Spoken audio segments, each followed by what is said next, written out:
sur la radio du Lotus avec Caroline et Michael. La radio du Lotus, on l'écoute partout dans le monde. Bonsoir à tous, bienvenue sur la radio du Lotus. Nous sommes actuellement en direct.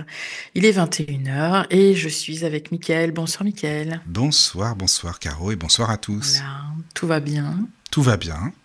Ravi de retrouver la radio du Lotus, comme tous les soirs quasiment. On est là. Alors, nous rappelons aux auditeurs qu'ils peuvent nous rejoindre sur le chat, dont voici l'adresse, donc tlk.io/radio du Lotus, tout attaché, tlk.io/radio du Lotus, pour poser vos questions à notre invité.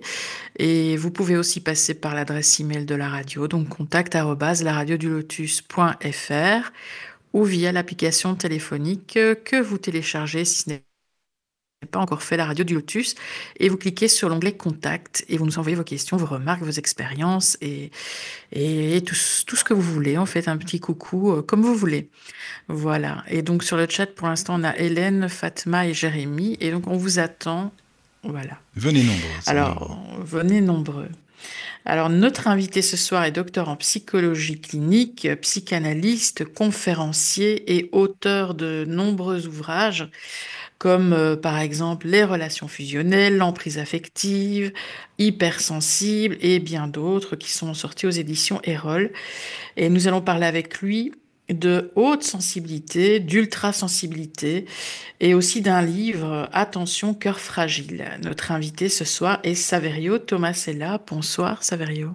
Bonsoir Caroline, bonsoir Michael. Merci pour votre invitation. Franchement, merci d'avoir accepté et merci à Flavia. Oui, à Flavia Mazin-Savy, c'est notre amie commune, Saverio, donc merci, hein, oui. C'est super gentil qu'elle nous ait présenté, voilà. Donc, on la remercie et on lui fait des bisous parce que je pense qu'elle nous écoute. Merci Flavia. Voilà. Alors, pour démarrer l'interview, est-ce que tu pourrais nous parler de ton parcours et de ce qui t'a amené à te spécialiser, entre guillemets, je ne sais pas si je dois mettre des guillemets, mais sur le sujet de l'ultra-sensibilité. Enfin, je dis ultra parce que ça avait l'air important dans ton livre, de ne pas dire hyper. Oui, j'expliquerai pourquoi tout à l'heure. Alors, j'ai 58 ans, je suis né en 1966. J'ai donc connu un autre monde que le monde d'aujourd'hui. C'est-à-dire que j'ai grandi dans un monde que je trouve, en tout cas moi, vu de mon expérience, un monde beaucoup plus humain, facile, chaleureux, convivial, tranquille, avec beaucoup de place pour les relations. En tout cas, c'est comme ça, moi, que j'ai vécu mon enfance, mon adolescence et mon jeune âge adulte. J'ai eu la chance d'être, dès le cours préparatoire au lycée musical. C'est l'équivalent de sport-études, c'est-à-dire que le matin, on avait les cours académiques à l'école, et tous les après-midi, on était au conservatoire, et on faisait de la musique, du chant, du théâtre, et pour certains et certaines, de la danse. Et cet environnement m'a énormément marqué dans le bon sens du terme, m'a façonné, parce que dans cet environnement, tous nos professeurs sans exception, mais ça c'est vraiment important, tous les adultes sans exception nous disaient quasiment quotidiennement « ta sensibilité est belle, développe ta sensibilité, exprime ta sensibilité ». On était donc encouragés à connaître cette sensibilité, chacun sa sensibilité, et à l'exprimer, alors que dans le reste du monde, le plus souvent, en famille, à l'école, au collège plus tard, où j'étais harcelé, etc., la sensibilité était mal vue, m'était malvenue. Donc je me suis demandé pourquoi, et je n'ai pas réussi à résoudre cette énigme à l'époque, mais je me suis dit finalement, le monde des artistes me correspond beaucoup mieux, puisque moi, j'étais bien avec ma sensibilité, je n'avais pas du tout envie de m'en défaire, de m'en couper. Et malheureusement, j'ai vécu un moment difficile pour moi parce que à la fin de la troisième, mon professeur de clarinette, donc j'étais en fin de parcours de formation au conservatoire, mon professeur de clarinette a convoqué mes parents en leur disant Xavier, puisque Saverio c'est Xavier en français, Xavier est très bon en clarinette, il adore ça, il aimerait devenir clarinettiste, mais pour qu'il puisse devenir professionnel, il faudrait qu'il continue le lycée musical, même au lycée. Or, mes parents étant des universitaires scientifiques, pour eux, ça semblait impossible que leurs enfants, j'ai 2 frères, un plus grand, un plus jeune, un plus âgé, un plus jeune, que leurs enfants ne fassent pas des études scientifiques. Et donc mes parents ont dit: «Non, stop». Alors que je passais mes semaines, mes week-ends, mes soirées au conservatoire. Ils ont dit: «Stop, non, il fera pas de clarinette, il ne deviendra pas musicien et il ira en seconde C». À l'époque, les classes scientifiques, c'était C et D, aujourd'hui c'est S.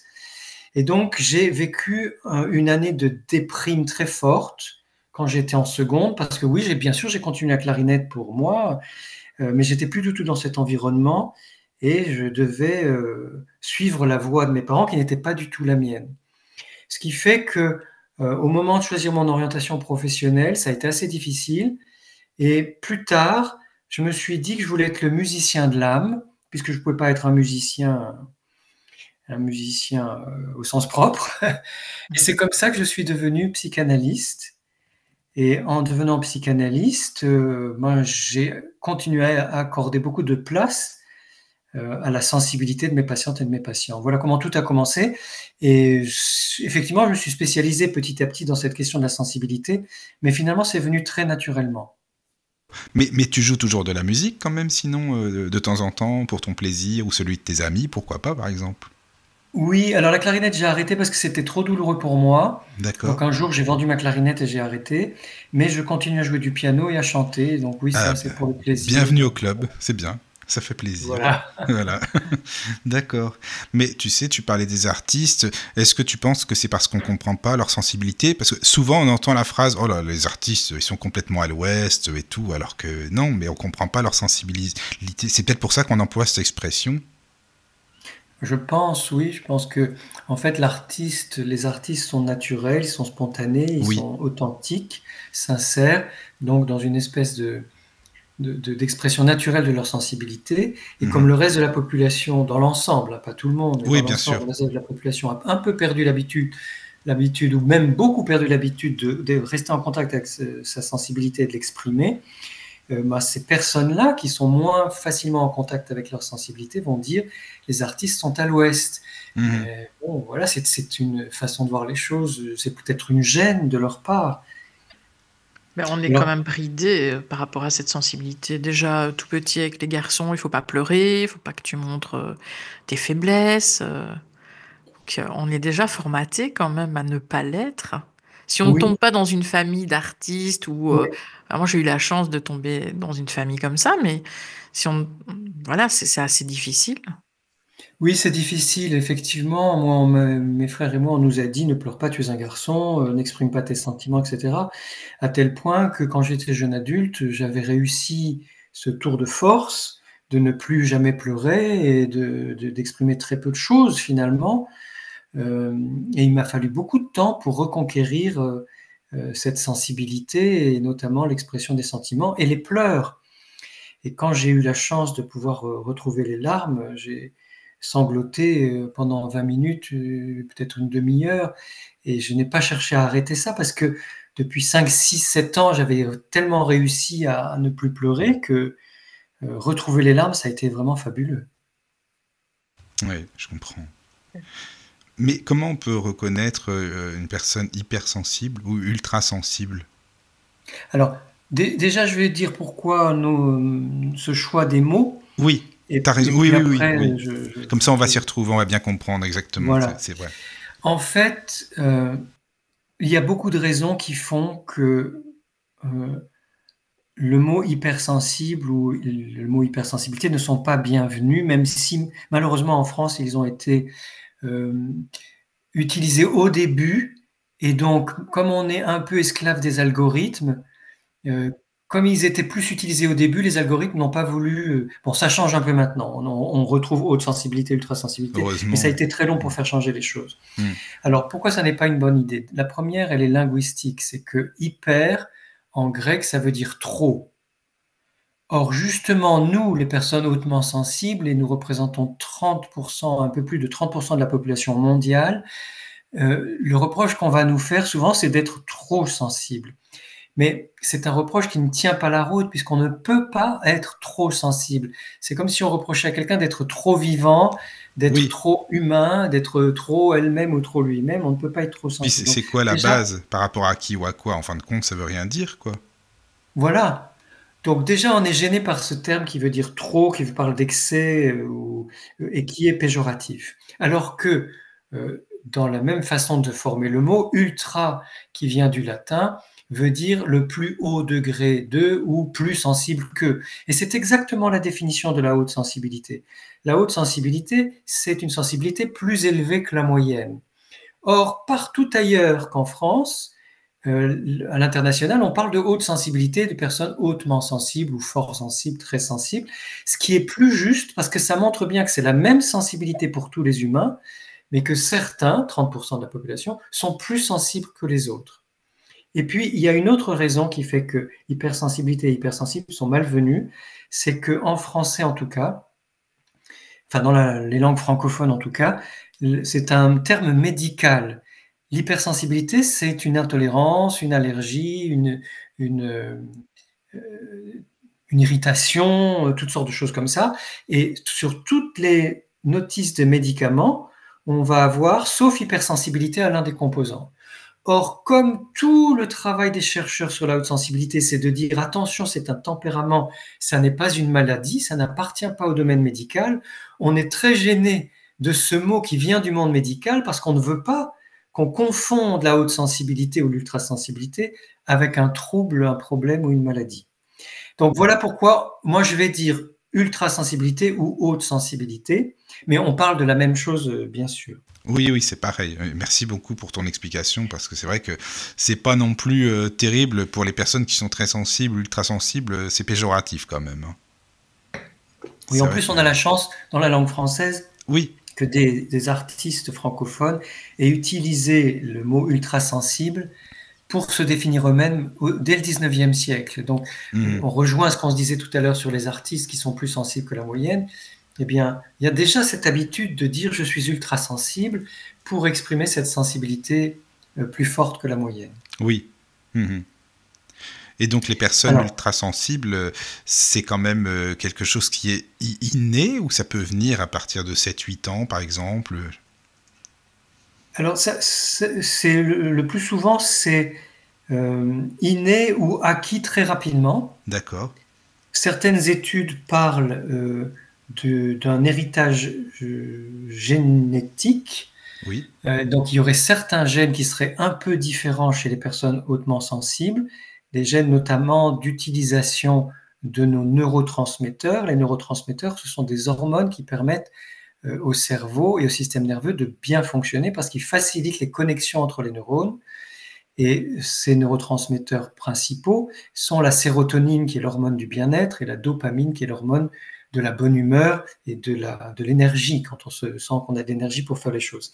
Eh bien, chez certaines personnes hautement sensibles, il y aurait une moins bonne utilisation de ces neurotransmetteurs, de ces hormones importantes, mais ça ne concernerait que 40% des personnes ultrasensibles, et encore, on n'est pas tout à fait sûr parce que l'étude a été réalisée sur un petit échantillon. Mais en tout cas, c'est une piste qui semble valable. Pour toutes les autres personnes ultrasensibles ou hautement sensibles, il y a plusieurs facteurs qui vont jouer. Soit les parents sont eux-mêmes très sensibles et vont inciter leurs enfants par imitation ou par éducation à développer leur sensibilité. Soit au contraire, les parents sont très mal à l'aise avec la sensibilité et demandent à l'enfant de ne pas l'exprimer, et par réaction, déjà intérieurement, l'enfant se dit « mais pourquoi je ne peux pas exprimer ma sensibilité, ce que je vis, mon imagination, mes émotions, etc. » Et donc va développer intérieurement une sensibilité plus forte qu'il pourra peut-être exprimer un jour quand il deviendra adolescent ou adulte. Et enfin, la troisième piste pour devenir hautement sensible, ce sont les traumatismes. C'est-à-dire que les traumatismes nous fragilisent, mais aussi parce qu'il y a une part de développement de la conscience et de la sensibilité au moment des traumatismes, ça peut rendre la sensibilité plus vive plus forte chez les personnes qui ont été traumatisées. Et puis il y a aussi des hypothèses plus spirituelles qui disent que les personnes hautement sensibles sont plus ouvertes à la spiritualité, sont des pionnières et des pionniers d'un monde nouveau. Et donc il y aurait peut-être une origine plus difficile à expliquer, qui viendrait des vies antérieures ou d'autres choses, et qui prédisposerait certaines personnes à être plus Ah ouais, sensibles. c'est intéressant aussi, mais ça voudrait dire qu'une personne qui est peut-être un peu moins sensible et qui s'intéresse à la spiritualité et qui entre dedans, elle peut peut-être devenir ultra sensible si on va par là, alors non? C'est possible aussi parce que tu parlais des enfants. Oui. Effectivement, on a remarqué que jusqu'à 7, 8, 9 ans, quasiment tous les enfants sont extrêmement sensibles. Mhm. Or, il se trouve que les enfants sont aussi très intuitifs, le plus souvent ont un grand cœur et ont une ouverture naturelle, spontanée à la spiritualité. Donc, il est fort possible qu'effectivement, un adulte qui aurait une vie spirituelle soutenue ou qui développerait cet aspect de sa vie pourrait intensifier et développer sa sensibilité, tout à fait. D'accord. Mais alors ça veut dire qu'une personne ultra sensible, elle a du mal à exprimer ses émotions. Comment ça se fait par rapport aux autres? Elle se sent seule peut-être, incomprise. Comment on peut reconnaître une personne Oui. ultra sensible? Alors, du point de vue scientifique, il y a Oui. 5 critères qui définissent la haute sensibilité. Et puis après, comme chacun de nous est différent, ces 5 critères vont être vécus, exprimés de façon très variée d'une personne à l'autre. Alors, le premier critère, c'est la définition de la haute sensibilité. C'est le traitement sensoriel approfondi des informations. Ou en termes scientifiques, on parle même de sensibilité au traitement sensoriel. Ce qui est important là-dedans, c'est sensoriel. C'est-à-dire que les personnes hautement sensibles, elles disent qu'elles sont sans filtre. Elles sont bombardées d'informations tout le temps, et ces informations sont sensorielles, émotionnelles, cognitives, l'imagination, l'intuition, etc. Et donc, elles sont rapidement hyper stimulées, ce qui est le deuxième critère. Cette surstimulation, elle va provoquer une saturation. Souvent, les personnes hautement sensibles disent « je sature vite, je me fatigue vite » et elles deviennent irritables, par exemple, ou elles ont besoin de faire des pauses beaucoup plus régulièrement que les autres. Le troisième critère concerne les émotions, c'est le plus connu. Les émotions chez les personnes hautement sensibles sont effectivement plus fortes, plus variées, elles durent plus longtemps, elles sont parfois envahissantes, ces émotions, mais il y a une autre caractéristique qui est donnée par le langage imagé des personnes très sensibles qui disent « je suis une véritable éponge émotionnelle ». C'est que les personnes hautement sensibles, elles sont perméables, elles sont poreuses, elles sont perméables aux émotions des autres. Quelqu'un de très sensible entre dans un groupe ou dans une pièce et va tout de suite sentir l'ambiance du groupe ou de la pièce et peut même se sentir envahi par les émotions de quelqu'un d'autre. Ça doit être très difficile. Donc ça, c'est assez perturbant parce que parfois on a du mal à faire la différence entre ses propres émotions et celles qui viennent des autres. Ça doit être compliqué à gérer quand même. Hein. Oui, c'est difficile. Hein. Ça demande de se centrer sur ses propres émotions. Mais oui. Pour pouvoir bien faire la part des choses avec celles Parce des que autres. regarde, imagine tu vas dans un resto par exemple, ou enfin peu importe, où il y a du monde, ça doit être très compliqué à gérer si tu ressens vraiment ce qui se passe autour, les émotions et tout, quoi. Alors j'ai une amie ultra sensible qui sait tout de suite dans les premières secondes quand elle entre dans un magasin ou un restaurant si elle va pouvoir y rester ou pas. D'accord. Et comme on la connaît bien, c'est elle qui nous dit oui c'est bon, on y va. Ah oui c'est bon, c'est l'intuition, c'est très développé, donc c'est parti, on y va, tu peux le savoir. Voilà. Et si elle nous dit on n'y va pas parce que soit l'ambiance est mauvaise, soit D'accord. elle peut avoir l'intuition de quelque chose qui va mal se passer. Donc effectivement ça peut être particulièrement fort. Mais de toute façon, on est impacté par les émotions des groupes ou les ambiances des groupes dans lesquels on entre. Oui. La quatrième caractéristique est très importante, c'est le sens des nuances et des subtilités qui fait que les personnes hautement sensibles vont accorder beaucoup d'importance au langage non verbal, les regards, l'intonation de la voix, les grimaces, les gestes, les attitudes corporelles, la façon dont les choses sont dites ou faites, et ça peut faire cogiter après coup. Pourquoi est-ce qu'elle m'a dit cela avec cette voix-là ça me parle ce que tu dis. Voilà. Pourquoi il m'a dit ça avec ce geste-là? Et on va se poser des questions autant sur ce qui est non dit que sur ce qui est dit. Et la dernière caractéristique, grande caractéristique, elle s'appelle la sensibilité avantageuse. Et en fait, elle permet aux personnes hautement sensibles de profiter davantage de tous les bons côtés de l'existence, mais inversement, elle va nous impacter plus par rapport au stress, aux disputes, aux reproches, à tout ce qui est difficile dans la vie, on va être plus impacté, ce qui fait qu'un enfant, par exemple, très sensible, qui grandit dans un environnement de stress, de violence, d'irrespect, va être plus souvent malade que ses camarades, plus longtemps malade, aura de moins bons résultats à l'école, de moins bonnes relations avec ses camarades et pourra développer à l'adolescence de l'anxiété, de la déprime, voire des tendances au suicide. Le même enfant, dans un environnement porteur, respectueux et soutenant, va avoir une santé florissante, de très bonnes relations, bien réussir à l'école et ne développera aucune tendance difficile dans son adolescence. Parce qu'il prend tout à cœur, quoi, c'est ça? Exactement, c'est un très bon résumé, voilà. Mais il y a aussi l'endroit où on vit. Je veux dire, quand on a la culture plutôt asiatique ou nordique, on est d'office déjà dans une culture plus réservée, où il faut pas montrer ses sensations. Alors que quand on est, je sais pas, en Italie, en Espagne, là, ils sont plus expansifs et ils pleurent plus facilement aussi. Donc, il y a aussi une question de culture, non? Certainement, certainement, il y a des différences culturelles importantes. Je sais qu'à un moment, j'avais parlé avec des personnes qui vivent en Afrique, qui sont de culture africaine et qui disent que, dans les îles d'Océanie ou des Caraïbes, qui disent que c'est beaucoup plus facile d'exprimer ses émotions, ses sentiments dans ces cultures-là. De même en Amérique du Sud, dans toute la partie sud, centrale et sud de l'Amérique. Après, en Europe, c'est un peu compliqué parce que c'est vrai qu'on pourrait croire qu'en Espagne, au Portugal et en Italie, c'est plus facile d'exprimer ses émotions.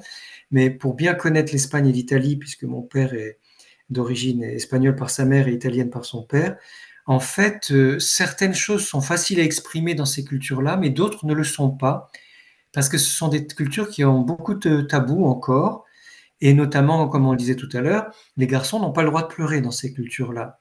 Ce qui fait que parfois, chez les Nordiques, c'est parfois, même s'ils sont plus réservés en public, dans les relations intimes, c'est parfois plus facile d'exprimer ses émotions et ses sentiments. D'accord, oui.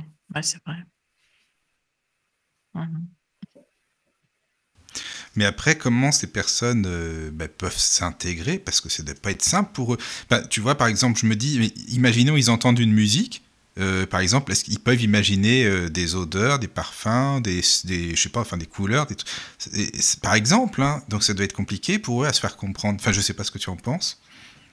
Oui, alors ce qui est bien dans ta question, ça me permet d'ouvrir sur les synesthésies. Oui, voilà, oui. Les personnes ultrasensibles ont de fortes synesthésies et beaucoup de synesthésie, ce qui fait qu'elles peuvent voir des couleurs en écoutant de la musique. Il y a des mathématiciens des mathématiciens ultrasensibles qui résolvent leurs énigmes grâce à des formes ou des couleurs et qui passent très peu par les chiffres finalement. On peut avoir des odeurs qui correspondent à des couleurs ou à des sons. Enfin, tout est mélangé et tout finalement, les correspondances de Baudelaire, qui lui-même était ultra-sensible, sont vraiment très fortes. Tout est impacté. Chez les personnes hautement sensibles. Ce que tu sais, ce que tu dis, ça me fait penser à Olivier Messiaen, tu connais, c'est un compositeur, oui. Et lui, il notait vraiment dans ses partitions les couleurs qu'il voyait avec les accords, les harmonies, les notes et tout, quoi. Oui. Donc je me dis, est-ce que c'était quelqu'un certainement d'ultra sensible aussi? Oh, je pense, parce que Olivier Messiaen, il a écrit des pièces absolument sublimes, et notamment, il a été capable de retranscrire les chants des oiseaux. Ah oui, ça, alors là, c'est formidable, ça. Vraiment. Ah oui, ça c'est un travail fabuleux, donc je pense qu'il était particulièrement sensible et particulièrement proche de la nature, parce que en dehors des 5 caractéristiques scientifiques que j'ai données, les personnes hautement sensibles ou ultra-sensibles sont très intuitives, très empathiques, et elles ont un grand goût de l'esthétique, elles aiment la beauté, l'art, la nature, elles sont très proches des animaux ou des végétaux, et donc je pense qu'il y a cette attention soutenue aux détails, y compris dans les chants des oiseaux ou la façon dont un cheval s'approche de nous. D'accord. Ou Parce dont on qu'en peut plus, il nous- le disait qu'il composait dans la nature, lui. Hein. Oui, oui, oui, tout à fait. Donc voilà, ça m'y fait penser quand tu parles du son, couleur. Voilà. Oui, Alors, et de l'importance de la nature des Oui, animaux. c'est ça, notamment, exactement. de la Oui. communication avec les animaux. Voilà. Alors, Oui, il y a Caro. des remarques sur le chat. Ah, c'est Donc, bien, il c'est y a, bien. il y a Nadia qui dit: J'ai l'impression d'être plus sensible qu'enfant, car enfant et adolescente, j'étais dans une bulle de protection. C'est tout à fait possible, Nadia, et merci pour cette remarque, parce que effectivement, suivant le type de famille ou d'environnement dans lequel on grandit, si on est suffisamment protégé, et moi je trouve que c'est bien d'être protégé quand on est enfant et adolescent, on va pouvoir vivre sa sensibilité tranquillement, et après ça devient difficile quand on devient adulte, notamment dans le monde du travail, où finalement les repères, les critères sont très différents, où il faut être performant, rentable, ne pas trop exprimer ce qu'on ressent, se blinder, cette expression que je déteste, se blinder ou ne plus vraiment montrer qui on est. Et le risque pour les personnes hautement sensibles, pour répondre à une de tes questions, Mickaël, à laquelle j'ai oublié de répondre tout à l'heure, c'est que comme on se sent en décalage avec la société, avec le reste des personnes quand on est très sensible, on a tendance très tôt à se suradapter, à faire non pas comme on sent les choses, mais à faire comme on nous les demande à l'école, en famille et ailleurs. Et à force de se suradapter, finalement, on va beaucoup souffrir parce qu'on va vivre pour les autres ou selon les critères de la société et non plus en fonction de soi. Donc ça, c'est aussi un autre risque, une difficulté qu'on peut avoir, c'est que tant qu'on est protégé ou qu'on est avec des personnes qui nous comprennent et qui nous acceptent ou nous respectent, ça va. Mais malheureusement, pour beaucoup de personnes que j'ai rencontrées, beaucoup de personnes hautement sensibles que j'ai rencontrées, on doit parfois faire beaucoup d'efforts pour correspondre à ce que les autres attendent de nous. D'accord. C'est l'effet caméléon. Oui. Ah oui, Mm. oui. Oui. Ça, c'est toi, hein, Caro. Voilà. C'est pour ça. Oui, vas-y. Ouais. Alors, il y a Priscilla qui dit: Quand enfin on peut mettre des mots sur notre fonctionnement, vivre son ultrasensibilité est plus facile. Pour ma part, 2018 fut une renaissance. On apprend à s'adapter à ce monde pour être avec les autres personnes. C'est ce qu'on vient de dire. Merci beaucoup. Merci beaucoup. Et effectivement, moi, ça fait 20-25 ans que je cherche sur la sensibilité élevée, mais il y a eu en France un grand démarrage de cette notion, la connaissance de ce tempérament, et c'était effectivement 2018 où on a commencé à en parler beaucoup plus. Et merci aux radios, parce que ça a commencé à la radio d'ailleurs, merci aux radios qui nous ont fait confiance, et merci à vous ce soir, parce que c'est grâce à ces émissions que beaucoup de personnes se reconnaissent dans ces caractéristiques de la haute sensibilité et disent ouf, elles vivent un grand soulagement en se disant je ne suis pas anormal, je n'ai pas de problème, je ne suis pas folle, tout va bien. En fait, je suis simplement très sensible. C'est ça, oui, voilà, il n'y a rien d'extraordinaire, c'est la sensibilité, quoi. Et ben c'est grâce à toi, hein. Voilà, on en parle et c'est parfait, c'est très très bien. Voilà. Il y a des questions. Oui, il y a des questions. Une de Marilyn: une personne hypersensible est-elle plus solitaire qu'une autre? Alors au début, on a cru que oui, parce qu'effectivement, cette saturation qui fait que nous avons besoin de faire des pauses plus régulièrement, enfin très régulièrement même, peut nous amener à avoir besoin de nous isoler, parce que pour pouvoir faire une vraie pause reposante, on a besoin de se protéger du bruit, des odeurs, des lumières, des sollicitations de toutes sortes, et donc ça va faire qu'on va aller dans un parc ou dans notre chambre ou dans un endroit tranquille, faire un tour, etc. Mais en tout cas, on a besoin de s'isoler un certain temps. Donc ça a pu faire croire que nous sommes des personnes plus solitaires. Probablement, nous avons la connaissance de la solitude et nous l'acceptons comme une nécessité vitale. Mais il y a aussi un autre phénomène dont on s'est rendu compte, c'est que ces personnes ultra sensibles qui ont été repoussées à l'école, en famille, au travail, parce que différentes, ces personnes ont vécu ces rejets de façon douloureuse, et parfois en devenant adultes, elles se disent, bon, bah, de toute façon, puisque je dérange tant, eh bien, je vais me débrouiller toute seule ou tout seul. Et ça peut donner un style de vie plus isolé, plus retiré. Mais c'est pas forcément le vœu premier de la personne ultra sensible de se couper des autres. C'est simplement, à force de souffrir, il y en a qui se sont dit stop, je me préserve et je vais vivre loin des autres, un peu comme Jean-Jacques Rousseau, qui était ultra sensible et qui, à un certain moment de sa vie, comme il avait été harcelé, hein, malmené par certaines personnes, s'est protégé en s'isolant. D'accord, oui. Alors, il y a une question de Sabine. Oui. Les hypersensibles sont plus repérés par les pervers, n'est-ce pas? Du moins, c'est mon impression.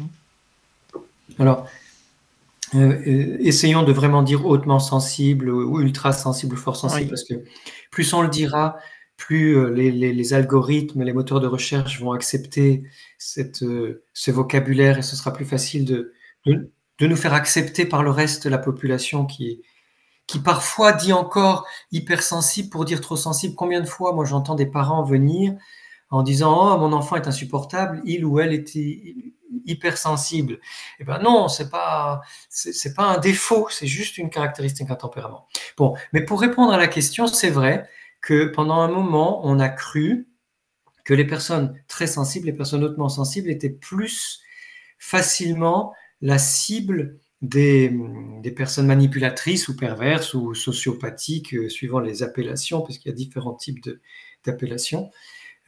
Et c'est possible dans une certaine mesure, parce que comme tu le disais, Michael, nous vivons avec le cœur grand ouvert. Et que quand on vit généreusement, de façon altruiste, en voulant aider les autres, avec empathie et compassion, solidarité, bien oui, on peut se faire avoir, et qu'on est très gentil, on peut se faire avoir par des personnes malveillantes. Néanmoins, on est obligé de nuancer ce constat parce qu'on a constaté d'autres choses. La première, qui a été une mauvaise nouvelle pour nous, mais qui est malheureusement la réalité, c'est que parmi les personnes hautement sensibles, il y a aussi des personnes perverses. C'est-à-dire qu'on peut être très sensible et néanmoins malveillant, manipulateur. Alors je dis pas qu'il y en a beaucoup, hein, mais il y en a. C'est-à-dire que c'est pas parce que notre sensibilité est très élevée que ça nous préserve définitivement de la malveillance ou de la manipulation. Donc attention, il y a eu des histoires très très dures dans des groupes de personnes hautement sensibles ou sur des réseaux sociaux qui s'étaient créés, ou des groupes de recherche, de rencontres, etc. Des histoires très douloureuses parce que les leaders ou les personnes très en vue dans ces groupes se disaient hypersensibles ou étaient vraiment hautement sensibles, ça j'en sais rien, mais en tout cas ont fait du mal de par leur perversion ou leur manipulation à d'autres personnes très sensibles. Donc ça, c'est une des choses qu'on ne doit pas oublier. Et l'autre, c'est que malheureusement, les personnes très sociopathiques et très malveillantes, il y en a, font flèche de tout bois et vont s'attaquer, enfin vont choisir pour cible de manipulation un peu tout le monde. Donc voilà, je ne voudrais pas être dans du trop noir et trop blanc. En fait, la réalité est toujours très nuancée et tout en couleurs. Faisons attention quand nous sommes très sensibles à ne pas être trop gentils et n'acceptons aucune forme de manipulation ou d'emprise, encore plus d'emprise. Soyons vigilantes et vigilants. Donc c'est important, c'est sûr. Il y a un message de Tess via l'application. Bonsoir Tess. Donc, bonsoir. Alors, je suis très sensible et mon empathie est exacerbée. Je pleure même devant un Disney et ça m'agace à mon âge. Les gens qui ne comprennent pas les sensibles, comme nous, parlent de sensiblerie et ce mot me gêne beaucoup. On devrait l'effacer du dictionnaire. Cela nous gâche la vie, on a tendance à s'isoler pour ne pas montrer notre ressenti. On est également plus susceptible, je le reconnais. Ah, c'est un bon témoignage en tout cas, Tess. Oui, merci. Oui. Quel est le prénom déjà de la personne? Tess. C'est un pseudo, Tess. Tess, c'est Tess, oui. Tess. Donc merci Tess, que ce soit son vrai prénom ou un pseudo. Merci beaucoup Tess pour ce beau témoignage qui est tellement, tellement vrai. Moi non plus, je n'aime pas du tout le mot sensiblerie. Et quand j'ai écrit le premier livre sur la sensibilité, qui s'appelle Hypersensible, parce que les éditeurs, ils utilisent les moteurs de recherche, bon voilà, bref. Moi, j'aurais préféré que ça s'appelle directement Ultrasensible, mais peu importe, parce que dans le texte, j'utilise surtout grande sensibilité ou forte sensibilité, eh bien, j'ai lutté dès ce premier livre contre ce mot de sensiblerie, qui est un reproche qu'on fait, un reproche injustifié, injuste, que l'on adresse aux personnes très sensibles, comme vous et moi. Et je pense que moi aussi, je pleure devant les films. Hein. Je pleure en écoutant de la musique, je pleure parfois on me raconte une histoire ou on dit quelque chose, quelqu'un exprime une émotion et ça, tout de suite, j'ai les larmes aux yeux. Donc, et en vieillissant, ça s'accentue parce que on s'est rendu compte aussi que quand on a une grande sensibilité, elle se renforce avec l'âge, ce qui n'est pas bien grave puisque au fil des années, on s'y habitue. Donc, ça n'est pas de la sensiblerie, mais vu par quelqu'un de moins sensible ou quelqu'un qui s'est coupé de sa sensibilité ou quelqu'un qui est mal à l'aise avec la sensibilité, on va nous traiter on va nous reprocher ce qu'ils appellent la sensiblerie, alors que c'est simplement une sensibilité plus forte que la leur, c'est tout. Quant à la susceptibilité, bon, ben oui, moi aussi, parfois ça m'arrive de réagir de façon vive ou d'être affecté par ce qu'on me dit ou ce qui se passe, mais là encore, je manierais avec prudence ce reproche de susceptibilité parce que oui, quand on est affecté ou impacté, on le dit, ou c'est vrai qu'on n'aime pas trop les critiques, bon, mais est-ce que ça fait vraiment de nous des personnes susceptibles ou tout simplement quand on fait un reproche à un enfant, bah, son visage se ferme, il arrête de sourire et parfois il a les larmes aux yeux ou elle a les larmes aux yeux. Est-ce que ça veut dire que l'enfant est susceptible? Je ne sais pas, on est simplement affecté, touché par ce que l'autre a dit. Moi, j'ai une question parce que tu parlais tout à l'heure des personnes qui sont des éponges, mais comment faire justement pour moins prendre sur soi toute la souffrance des autres, quoi? C'est pas facile non plus. Comme tu le disais, c'est fatigant, voilà. Quoi. Oui, c'est très difficile parce qu'on ne peut pas, s'empêcher d'être touché. Il n'y a rien qui nous permette de ne pas ressentir ce que nous ressentons. Que ce soit face à un film, une musique ou une personne qui est heureuse ou malheureuse d'ailleurs, hein, parce que l'empathie va dans tous les sens, hein, y compris être super content pour quelqu'un qui vit un beau moment dans sa vie. Donc on ne peut pas s'empêcher d'être touché. En revanche, on peut apprendre petit à petit à ne pas se laisser happer par la souffrance des autres.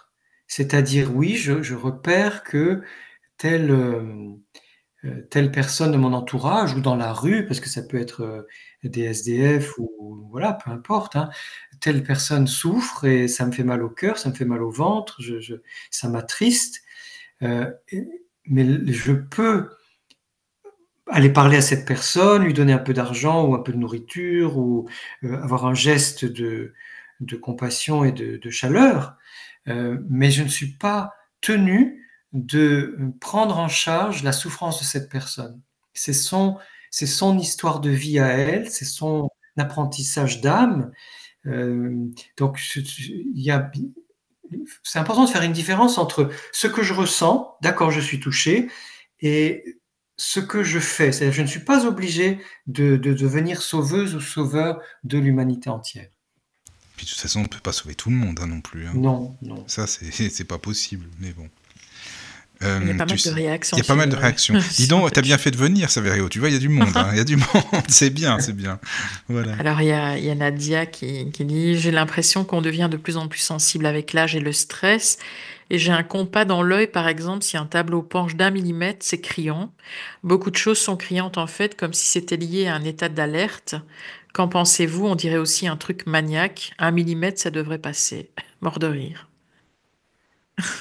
Nadia, merci. Non, moi je suis un peu comme ça aussi et j'aime pas du tout les tableaux ou les cadres qui sont penchés. Donc je les remets droit. Bon, je pense pas que ce soit un gros problème. Hein, en fait, c'est notre cerveau qui fonctionne de façon extrêmement détaillée. On a le sens des nuances, des subtilités du détail. Donc ça ne nous échappe pas. Et comme ça ne nous échappe pas, bon, on a envie de remettre les choses en place. Effectivement, comme vous le dites, Nadia, on devient aussi de plus en plus sensible. Alors, il y a le vieillissement du corps qui joue. Je pense que, enfin, moi, ce que j'ai constaté pour moi et pour d'autres, notre cœur, si on vieillit bien, parce que vieillir, c'est plutôt pas mal, à part physiquement parfois, mais du point de vue de l'âme et du cœur, c'est bien. Donc, si on vieillit bien, on ouvre son cœur de plus en plus. Alors oui, forcément, on va se sentir de plus en plus. Et là, vous avez tout à fait raison, c'est le stress. C'est-à-dire que je pense que nous avons moins de capacité à faire face au stress et à récupérer après un fort stress. Ce qui veut dire qu'en vieillissant, nous avons besoin de nous protéger plus, de bien choisir nos amis, de bien choisir ce que nous mangeons, ça c'est important pour les personnes hautement sensibles, ce que nous mangeons, ce que nous buvons, de bien dormir, d'avoir suffisamment de plages de repos, de nous ressourcer dans la nature. J'écoutais un chaman amérindien récemment qui disait, selon sa tradition, je crois qu'il est péruvien, selon sa tradition, il y a 4 corps. Le corps physique, qu'il faut bien nourrir, le corps émotionnel, qui a besoin lui aussi d'être nourri de bonnes émotions, le corps énergétique, qui a absolument besoin de la nature, des arbres notamment, et de la terre, et de l'eau, des éléments, et le corps spirituel, qui a besoin d'une nourriture juste du point de vue de la spiritualité. Donc plus on vieillit, plus on va se rendre compte que ces 4 corps ont absolument besoin d'être soignés, et si on le fait, ben finalement ça se passe bien. Je ne sais pas si j'ai répondu à toute la question ou à tout le témoignage. Je pense, hein. Je pense que c'est bien complet. Je pense que oui. Merci beaucoup. Oui. Alors, il y a une question de Daniel. Bonsoir, Daniel. Alors, quels outils pratiques peuvent être utilisés pour prévenir un burn-out émotionnel chez une personne ultra-sensible? Oui, effectivement, les personnes ultra-sensibles, fort sensibles, sont souvent plus prédisposées au burn-out au travail ou burn-out émotionnel que les autres, du fait de cette surstimulation qui provoque une saturation. Ça, c'est vraiment la clé à comprendre. Nous sommes plus stimulés à tous les niveaux, sensoriels, émotionnels, intuitifs, cognitifs, empathiques, etc. Et comme nous sommes plus stimulés, nous nous fatiguons plus vite. Donc, la première chose, c'est de faire attention à bien respecter les moments de fatigue et prendre des pauses, y compris en famille ou au travail. Ça peut être une pause d'1 minute. Hein. On ferme les yeux, on bouche ses oreilles, ou on met le visage dans ses paumes de main, où on met des bouchons d'oreilles. Il y a de plus en plus de personnes qui me parlent de casques anti-bruit. Il paraît-il, il y a des casques anti-bruit qui sont très très bien et qu'on met dès qu'on sature. Donc ça, c'est plutôt en prévision ou quand on sent qu'on est vraiment dans de la fatigue. Après, une fois qu'on est dans un burn-out avéré, d'une part, c'est important d'être bien suivi, soit par un médecin, soit par un naturopathe, un AQ1, je dis un, ça peut un ou une, hein, peu importe, un ou une acupunctrice, des personnes qui vont vraiment nous aider à recharger nos batteries avec des plantes, des aliments, des compléments alimentaires, mais nous aurons de toute façon besoin de temps dans la nature. Même si nous habitons en centre-ville, il y a toujours des jardins, il y a toujours des arbres. J'ai une patiente qui habite en centre-ville d'une grande ville, elle embrasse les arbres des avenues, elle les serre contre elle et elle en a besoin et elle se met pieds nus dans l'herbe du jardin à côté de chez elle. Donc c'est tout à fait possible même en ville et nous avons aussi besoin d'avoir des pratiques physiques. Ça peut être le yoga, ça peut être le qigong, ça peut être le pilate, ça peut être ce qu'on veut, hein, les méthodes Feldenkrais ou autres. Il y a toutes sortes de possibilités de mouvements qui sont des mouvements qui vont nous harmoniser et donc nous permettre de petit à petit sortir de cet effondrement énergétique. Parce qu'un burn-out, c'est ça, il y a un effondrement énergétique. Oui. Daniel, merci. Oui. Parce que c'est vrai qu'il y en a beaucoup.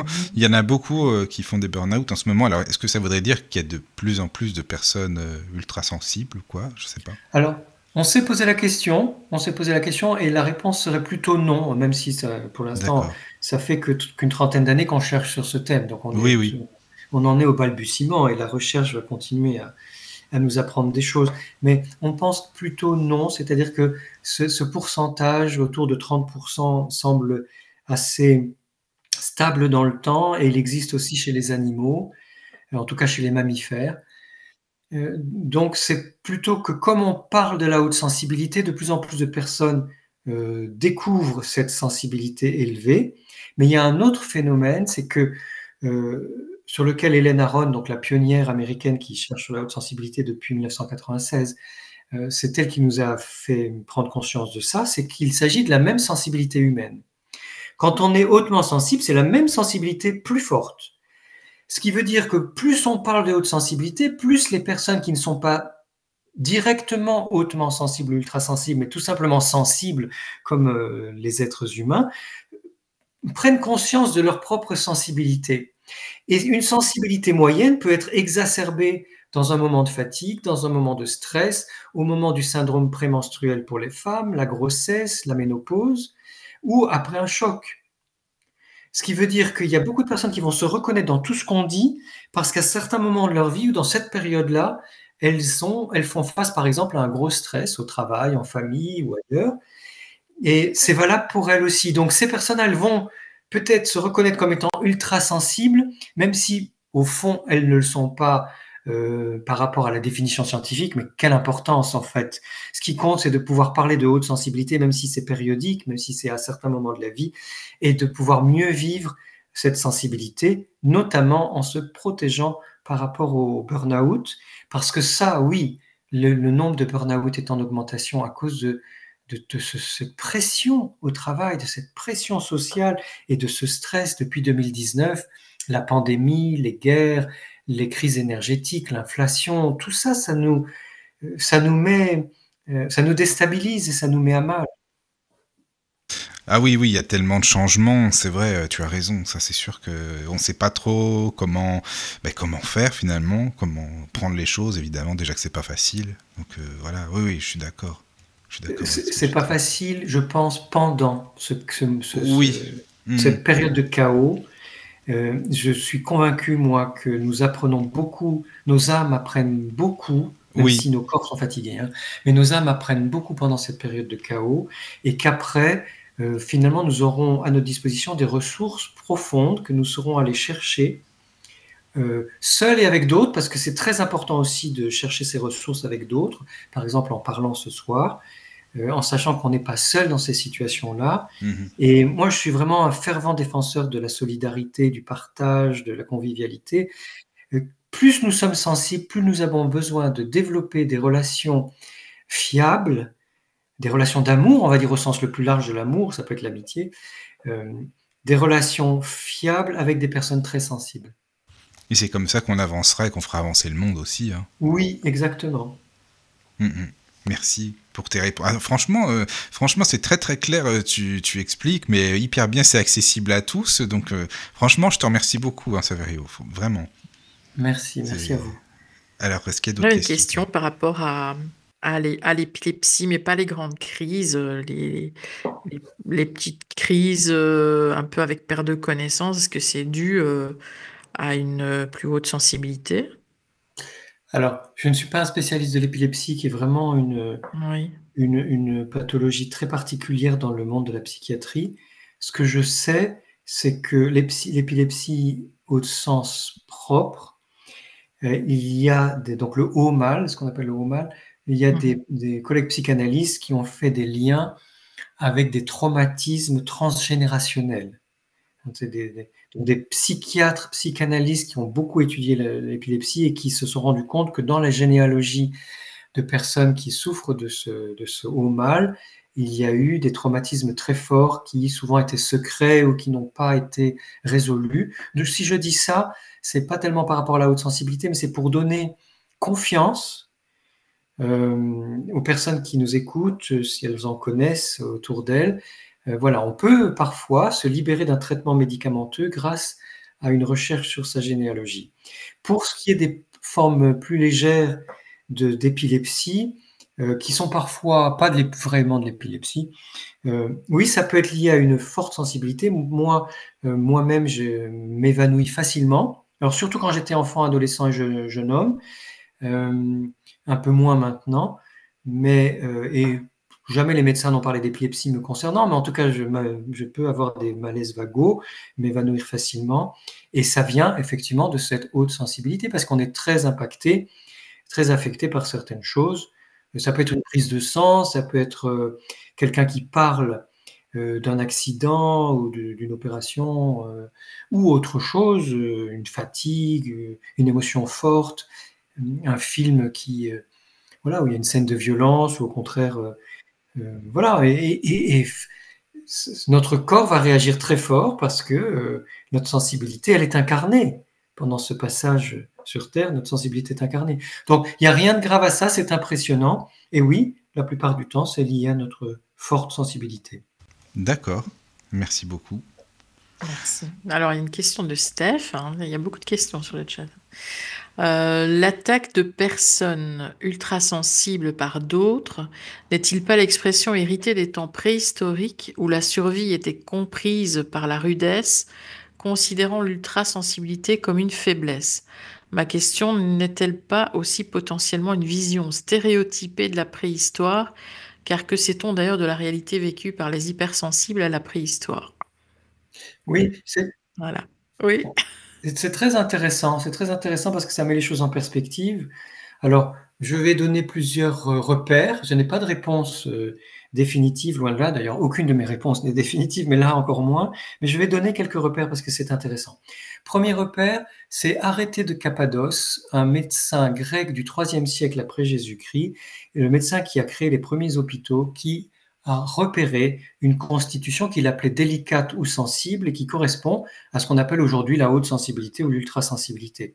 Donc on peut se dire, si déjà dans l'Antiquité, il y a plusieurs millénaires, un médecin avait repéré l'existence de la haute sensibilité, oui, je pense que dès la préhistoire, la haute sensibilité existait. Deuxième repère, on sait que les animaux, notamment les mammifères, parmi les animaux, il y a à peu près autant d'individus hautement sensibles que chez les humains. Et ce qu'on a repéré chez les animaux, c'est que ce sont, dans les troupeaux, ces 30% d'individus ultrasensibles qui vont donner l'alerte à tout le troupeau en cas de danger ou de risque, mais aussi pour découvrir là où est l'eau et là où est la meilleure nourriture. Donc, on peut dire que dans la préhistoire, si on suit c'est une hypothèse à vérifier, mais si on suit ce que font les animaux, il est fort possible que dans une tribu d'hominidés préhistoriques, les individus ultrasensibles les alertaient en cas de danger et les menaient vers la meilleure eau et la meilleure nourriture. Donc, je ne pense pas, là c'est mon point de vue, je ne pense pas que la violence des attaques contre les personnes ultrasensibles puisse remonter à la préhistoire. En revanche, nous avons là des recherches historiques et littéraires qui nous montrent que en Europe, le XVIe, le XVIIe et le XVIIIe siècle ont été l'âge d'or de la sensibilité. C'est-à-dire que pendant ces 3 siècles, surtout XVIIe et XVIIIe, mais ça a commencé au XVIe siècle, pendant ces 3 siècles, la sensibilité était on pourrait dire la vertu cardinale, était la qualité la plus mise en valeur, la qualité essentielle que devait développer tout individu, homme ou femme, et les hommes devaient pouvoir, les hommes masculins, donc pas les humains, les hommes devaient pouvoir pleurer en public. Si un homme ne pleurait pas en public, il était considéré comme un malotru ou un rustre, mais pas du tout comme quelqu'un de cultivé et d'humain. Qu'est-ce qui s'est passé pour qu'après 3 siècles où la sensibilité a à ce point été mise au pinacle, a été à ce point valorisée, survalorisée, qu'est-ce qui s'est passé pour qu'au XIXe siècle puis au XXe siècle, on en soit venu à mépriser, ignorer, nier ou dévaloriser la sensibilité? Eh bien, ce sont les différentes révolutions industrielles. Parce que les différentes révolutions industrielles ont introduit de nouveaux référentiels. Avant les révolutions industrielles, le référentiel de l'humain, c'était la nature. C'était la nature dans son ensemble. L'être humain était partie prenante de la nature. À partir du moment où on a introduit des machines, la mécanique, puis la technique, puis la technologie, puis le virtuel, on a changé le référentiel intellectuel, le référentiel abstrait des humains, et on a fait croire que ce qui était important était non humain et non naturel. Ce qui fait qu'aujourd'hui, nous plaçons au-dessus du reste tout ce qui est mécanique, technologique et virtuel. au lieu de continuer à placer, comme il se devrait, à mon avis, l'humain et la nature comme étant les véritables références. À partir du moment où on s'identifie aux machines, à la mécanique, à la technique, au virtuel, il n'y a plus de sensibilité dans tout ça, plus aucune sensibilité. Et donc, on finit par croire, mais c'est un leurre, c'est une illusion, on finit par croire que la sensibilité est quelque chose d'incongru ou qui n'est pas convenable ou qu'il faudrait maîtriser ou faire disparaître. Et de là sont venues les attaques contre la sensibilité des personnes qui sont restées humaines et vivantes. C'est intéressant. Mais justement, par rapport à ça, entre guillemets, il y a Priscilla qui dit, à une certaine époque, est-il exact que l'ultrasensibilité était catégorisée parmi les maladies psychologiques, genre autisme, schizophrénie, etc. Priscilla, non. En fait, il n'y a jamais eu cette confusion dans la recherche sur la haute sensibilité. En revanche, là où vous avez raison, c'est que les psychiatres, dans leur cabinet de ville ou à l'hôpital, certains psychiatres se sont trompés dans leur diagnostic et ont posé des diagnostics de bipolarité, de schizophrénie, de troubles autistiques sur des personnes qui sont simplement ultra sensibles parce qu'elles ne connaissaient pas l'existence de la haute sensibilité. Ce qui vient compliquer le tableau. Donc il y a eu des erreurs de diagnostic et même des dépressions, des personnes qui sont ressorties chez leur médecin généraliste ou leur médecin psychiatre avec un traitement contre la dépression simplement parce qu'elles étaient ultra sensibles. Et bien sûr, ça n'a rien donné. Au contraire, ça n'a fait que apporter plus de souffrance à ces personnes.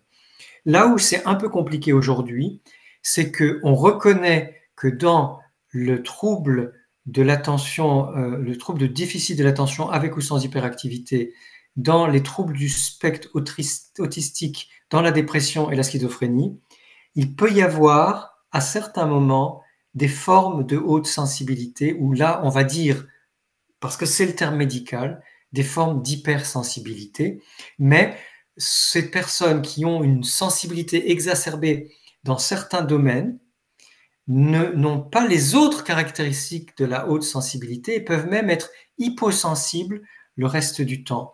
Donc, on a cette difficulté pour les praticiens psychologues et psychiatres de bien poser un diagnostic en reconnaissant ce qu'est la haute sensibilité pour 30% de la population et pour une part très marginale de la population avec des maladies plus handicapantes, on va dire, avec des réels troubles psychiques, de faire des bons diagnostics des troubles du spectre autistique, de déficit de l'attention, de la schizophrénie ou de la dépression. Donc ça n'est pas évident. D'accord. Merci beaucoup. Merci. Alors une question de Marilyn. Est-ce que c'est la haute sensibilité d'une personne qui lui permet de capter l'histoire d'un lieu? Comment doit-on procéder pour ne pas ressentir négativement un lieu? Alors, oui, la haute sensibilité va avec une forte intuition, pour peu qu'on écoute ses intuitions. Parce que c'est vrai que avoir beaucoup de sensibilité permet d'avoir beaucoup d'intuition, mais si on n'écoute pas ses intuitions, on ne va pas être intuitive ou intuitif pour autant. Donc, déjà, haute sensibilité, oui, mais en écoutant nos intuitions. Et dans ce cas-là, effectivement, on va ressentir beaucoup de choses sur les êtres humains, les animaux, la nature et les lieux. Mais ce que nous ne pouvons pas faire, comme je l'ai dit tout à l'heure, c'est nous couper de notre sensibilité, ou alors si on le fait, on va beaucoup souffrir. Hein. Et nous ne pourrons pas faire en sorte de ne pas ressentir les énergies d'un lieu. Si ce que nous ressentons est perturbant, je vais dire perturbant plutôt que négatif, parce que pour moi, positif, négatif, c'est un peu des jugements. Mais si ce que je ressens est perturbant, par exemple, un jour, un agent immobilier fait visiter un appartement et la personne qui le visite a un flash dans une pièce, elle voit un meurtre. À l'issue de la visite, elle se renseigne, effectivement, dans cet appartement, il y a eu un meurtre. Bon. Donc, si on a ce genre d'information par notre intuition, il s'agit de bien resituer que ce qui a eu lieu dans le passé et ne nous concerne pas, a eu lieu dans le passé et avec d'autres personnes et ne nous concerne pas, et mettre en place des rituels, si on achète l'appartement ou qu'on le loue, mettre en place des rituels de purification du lieu, soit des rituels qu'on connaît soi-même, ou alors on va voir des personnes qui vont des chamans ou autres, ou même dans des magasins ésotériques. On peut mettre de la tourmaline, on peut mettre du gros sel qu'on change régulièrement, faire brûler de la sauge ou de l'encens, du citron, ou toutes sortes de choses qui nous parlent et qui a un sens pour nous, prononcer des incantations ou des mantras, mettre de la musique qui nous plaît, changer les énergies progressivement. Et moi, j'ai beaucoup d'histoires comme ça, de maisons ou d'appartements qui n'étaient pas folichons, et où des personnes très bien ultra sensibles ont changé les énergies en quelques semaines ou quelques mois. Donc on peut vraiment changer les énergies d'un lieu. Oui. Il y a aussi des prêtres qui bénissent les maisons et les, aussi, oui. et les appartements. Donc, et peut-être dans d'autres religions, ça se fait aussi. C'est super intéressant parce que oui, c'est vrai qu'on peut, je pense qu'on peut changer l'énergie. Comme tu le dis, il y a tellement de solutions, de possibilités entre la musique, les pierres et autres, ce qui nous parle, quoi, finalement, c'est vrai. Oui. Merci beaucoup. Oui, puis en plus, quand on s'intéresse au spiritisme, avec Alan Kardec et depuis lui... Oula, bienvenue sur la radio aussi. On en parle souvent, tu sais. Saverio, c'est pour ça on en parle souvent de Kardec. Il doit être à la radio aussi de temps en temps, lui. Enfin voilà, excuse-moi. Super. Oui. Alors bienvenue à nos amis spirites et à ceux se sont désincarnés et qui nous inspirent, qui nous guident. C'est que les esprits, donc les âmes, nous sommes en évolution, donc nous grandissons et... on est vraiment dans un mouvement de progression qui fait que tout peut être transformé et moi je le dis avec mes mots, parce que je ne suis pas un spécialiste de la question, mais tout peut être transformé et déboucher sur des énergies de meilleure qualité ou une plus grande ouverture au monde de l'esprit, enfin au monde des grands esprits et des esprits bénéfiques. Je suis d'accord. Ah bah c'est bien parce que toi aussi, tu es vraiment à fond dans tous ces sujets-là. C'est vraiment bien, quoi. Ça me passionne. Ah ben, t'as bien raison. Alors là, oui. C'est bien ça. Oui. Caro. Alors, il y a une question de Jérémy. Que penser des HP? Y a-t-il un lien? Alors, HP, on va dire HPI ou HPS, haut potentiel pour HP, haut potentiel intellectuel pour les uns, haut potentiel sensible pour les autres. Les hauts potentiels sensibles, ce sont des personnes ultra sensibles. Donc là, c'est vraiment une autre appellation qui, elle, est surtout francophone, haut potentiel sensible, voilà. En revanche, les hauts potentiels intellectuels, qu'on appelait les surdoués avant, ou surefficients parfois, peuvent être hautement sensibles à peu près dans la moitié des cas. C'est-à-dire que, d'après les spécialistes du haut potentiel intellectuel, il y aurait à peu près 50% d'entre eux qui seraient dits laminaires et qui seraient purement intellectuels, donc pas hautement sensibles, et 50% d'entre eux qui seraient complexes, enfin dits complexes, et qui, eux, seraient hautement sensibles. La seule différence importante, c'est que les HPI, donc les surdoués, ne représentent que 2% de la population, là où les personnes hautement sensibles en représentent 30%. Donc il y a une petite intersection entre les deux, on le voit, mais elle concerne peu de monde finalement. Oui. D'accord. Oui. Alors, il y a une question de Nadia. Toujours là, Nadia, c'est bien. Voilà. Merci. Dit j'ai une hypersensibilité médicale, mais entre guillemets, aux parfums qui me pourrissent la vie. J'ai un diagnostic MCS, mais comme par ailleurs je suis ultra sensible, je me demande si ce n'était pas lié à ça tout simplement.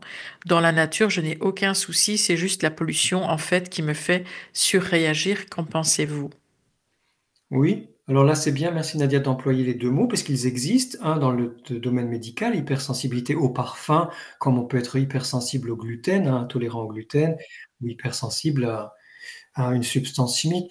Oui, et ultra sensible, donc votre tempérament hautement sensible, qui fait que peut-être, oui, vous êtes plus réactive aux substances chimiques qui sont dans les parfums, auquel cas je vous conseille les parfums complètement naturels à partir des huiles essentielles ou des hydrolats. Et puis effectivement, peut-être demander à votre entourage de ne pas trop mettre de parfum ou pas devant vous.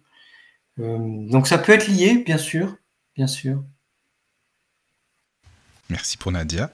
Est-ce qu'il y a d'autres questions, Caro? Parce que moi, j'en ai plein. Hein, oui, j'en avais loupé une là au-dessus. Ouais. Élodie, je n'arrive pas à poser des limites, la sensation de devoir fournir le double des autres. Oui, je suppose que c'est fort. Oui, Élodie, bien, nous sommes nombreuses et nombreux. Bienvenue au club. C'est difficile de poser des limites quand on a le cœur ouvert, quand on est spontané, quand on est très empathique, quand on souhaite que tout se passe bien, parce que quand on est ultra sensible, généralement, on n'aime pas les conflits. On a envie de faire plaisir. Donc, je crois que c'est un apprentissage Mais on peut entre la générosité d'un côté et je respecte mes propres limites à moi. Avant de poser des limites aux autres, c'est quelles sont mes propres limites, mes limites corporelles, ma parce que ça verrait, si on s'oublie après, c'est pas non plus terrible, quoi. C'est ça aussi. Bah non, c'est pas terrible, là. Donc on a besoin de vraiment de faire cet apprentissage de penser à soi autant qu'on pense aux autres, et même parfois, quand on est malade ou fatigué, de penser à soi d'abord. Tu sais, je voulais savoir par rapport à ton livre, parce que quand même c'est important aussi, le livre que tu as écrit, Attention, cœur fragile, les ultrasensibles en amour, en couple, c'est pas évident non plus. Je veux dire, comment ça se passe dans le sens que, est-ce que c'est un atout déjà ou non? Parce que c'est pas facile d'être compris en amour non plus, quoi. Mais voilà, là on touche vraiment ce qu'on appelle la sensibilité avantageuse, c'est-à-dire que bien sûr que l'ultrasensibilité va être un atout pour tout ce qui est bon en amour, c'est-à-dire le plaisir, la joie, le bonheur d'être avec l'autre, le partage, la sincérité, la chaleur, enfin, tout ce qui est bon en amour va être décuplé. Mais malheureusement, inversement, les critiques, les disputes, les incompréhensions, les malentendus vont être aussi très douloureux pour la personne ultrasensible qui va avoir besoin de donner des clés ou des codes, disons des clés ou des repères pour être mieux comprise par l'autre, soit parce que le compagnon ou la compagne n'est pas ultrasensible et a besoin de vraiment comprendre ce que c'est, comment ça se passe concrètement, soit parce que c'est un ultrasensible d'une autre façon, parce que dans les ultrasensibles, il peut y avoir des introvertis, un tiers à peu près, des extravertis, un tiers à peu près, et des ambivertis qui sont introvertis en public et quand ils sont dans une situation nouvelle, et extravertis avec des proches ou dans des situations connues. Donc déjà, rien que ça, dans un couple, il peut y avoir deux ultrasensibles, mais l'un est introverti, l'autre extraverti, c'est pas du tout pareil à vivre. Et puis, chacune et chacun de nous a sa façon de vivre son ultrasensibilité, son histoire, son éducation, ses repères culturels, ce qui fait que même dans un couple d'ultrasensibles, ça n'est pas évident, mais tout va être vécu de façon très très intense. Donc beaucoup de communication est nécessaire et de patience l'un envers l'autre. Mais est-ce que l'ultrasensible peut se faire, comme on dit, des films? Enfin, c'est-à-dire, il peut idéaliser une personne, finalement, qui n'est pas du tout comme elle l'imagine, quoi. En amour, tellement elle a des possibilités d'imagination, mais d'émotion, surtout. C'est possible. Bah, bien sûr. Et c'est pour ça que souvent, au début de notre vie amoureuse, on se plante, on se trompe, parce que on va imaginer plus que ce qu'il y a, on va croire à des qualités qui viennent de nous, qu'on a projetées sur l'autre. On a imaginé que l'autre avait les mêmes qualités que nous ou les mêmes attentes que nous. On va prendre le simple fait de se sentir bien avec l'autre comme un signe d'amour. Il l'idéalise. Oui, on va beaucoup mal interpréter au début du fait de notre ultrasensibilité. Donc ça va créer des souffrances et des apprentissages pour revenir à la réalité. C'est assez douloureux, c'est vrai. Dans ton livre, tu dis que on confond intensité des émotions et des sensations avec l'intensité des sentiments. Oui. C'est vrai que... Donc ça veut dire que même si c'est intense, ça signifie pas forcément que c'est de l'amour. Exactement. Et ça, on a besoin de faire le tri, de discerner entre l'intensité de quelque chose qui est agréable à vivre et la réalité de l'amour qui peut-être n'est pas encore là, ou peut-être que c'est que de l'amitié, ou peut-être c'est simplement on est bien ensemble, mais voilà, comme deux personnes qui aiment passer du temps ensemble sans que ça soit plus que ça. Et souvent, on confond cette intensité du vécu, de l'expérience avec l'intensité des sentiments, et on se fait des films. S'attacher trop rapidement, quoi, par exemple. Voilà, c'est un des risques, voilà, exactement. D'accord. C'est multiplié par le virtuel aussi, quoi. Alors, le virtuel, il est bon et mauvais. Enfin, en tout cas, il peut apporter des bonnes choses et des choses moins bonnes. Mais effectivement, alors là, notre imagination peut aller très très vite avec le virtuel. Parce que comme on n'a pas de retour dans la réalité incarnée, on risque, alors parfois non, hein, mais on risque d'interpréter encore plus dans un sens ou dans l'autre. Oui. Donc là, soyons vigilantes et vigilants, c'est important avec le virtuel. Oui, avec le virtuel, oui, je suis d'accord, c'est très important, c'est sûr. Oui, oui. Mais quelqu'un, par exemple, ultra sensible, elle peut avoir peur aussi de décevoir, de déranger, par exemple, de mal faire, Oui. et la personne qui est avec elle, ça ne doit pas être simple non plus, ou ça peut casser une relation. Non, j'imagine quelqu'un qui est trop effacé. Ah oui, trop effacé, c'est difficile à vivre, encore que Oui. parfois il y a des couples où il y a une personne très effacée, ça convient à l'autre. Mais Mm. c'est sûr que de vouloir plaire, de vouloir ne pas déranger, de vouloir tout faire comme l'autre, ben, ça va amener de la souffrance ou en tout cas du malaise dans la Oui, relation amoureuse parce que on ne peut pas, comme tu disais tout à l'heure, on ne peut pas se sacrifier, on ne peut pas s'oublier soi. c'est ça. On est là, on existe, on a besoin d'être entière et entier aussi dans la relation Mm. amoureuse. Authentiques, ils sont authentiques, c'est ça surtout Oui. aussi. Mm. Et puis, ils ont besoin de dialogue aussi en couple, de beaucoup dialoguer. Ils n'aiment pas tout ce qui est superficiel, c'est ça, on pourrait dire. Oui, tout à fait, hein. Il y a un besoin d'authenticité très Mm. fort D'accord. qui fait que alors, le besoin de dialogue, il est là, comme on l'a dit tout à l'heure, pour mieux se comprendre Oui. dans les différences de sensibilité, quelles qu'elles soient. Mais il y a aussi ce très fort besoin d'authenticité où une personne ultra sensible n'arrive pas à se contenter de conversations de surface Mhm. et a besoin de parler de choses profondes souvent et très rapidement dans la relation, oui. D'accord. Est-ce que tu penses ils attendent autant qu'ils donnent ou pas forcément? Alors, j'ai un peu de mal à faire des généralisations parce que nous sommes toutes et tous différents, mais Bien je dirais sûr, qu'il y a oui. une tendance, oui, une tendance à généralement donner plus, Mhm. donner beaucoup en tout cas, et parfois recevoir beaucoup si l'autre est aussi généreux, aussi sensible, donner D'accord. plus et parfois d'en souffrir parce qu'au bout d'un moment, alors pas au début de la relation, mais au bout d'un moment quand la relation s'installe dans la durée, on Oui, se dit, ben, zut, je donne beaucoup et j'ai pas mais c'est ça. Parce que de s'il se protège retour. au détriment de soi-même, c'est pas non plus ce qu'il y a de mieux, quoi. C'est toujours pareil, quoi. Protéger l'autre. C'est sûr. Et Hélène Aron, elle dit, comme on est très empathique, très délicat Mhm. et beaucoup dans la nuance, on attend que les autres nous donnent autant d'empathie, de nuance et de délicatesse. Et malheureusement, Oui. dans certaines relations, ça ne se passe pas comme ça. Donc on risque d'être déçu.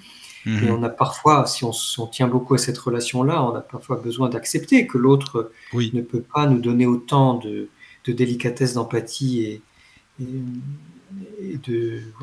d'authenticité que ce que l'on souhaiterait. Mhm. Mais il y a une très belle phrase de Shakespeare qui peut aider certaines et certains dans des relations de ce genre.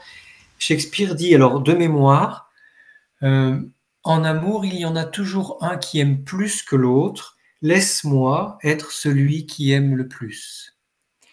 C'est-à-dire ce que sous-entend Shakespeare, c'est que de toute façon, dans une relation amoureuse ou amicale ou affective, il vaut mieux être la personne la plus généreuse, celle qui donne le plus.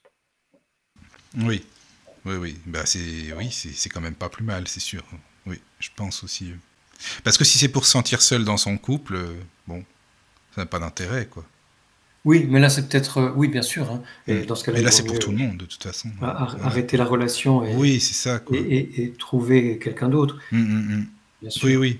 Mais tu penses que, enfin, en général, ils ont peur d'être rejetés. Est-ce qu'ils vivent dans l'anxiété d'être rejetés par leur conjoint, par exemple, ou abandonnés, des choses comme ça?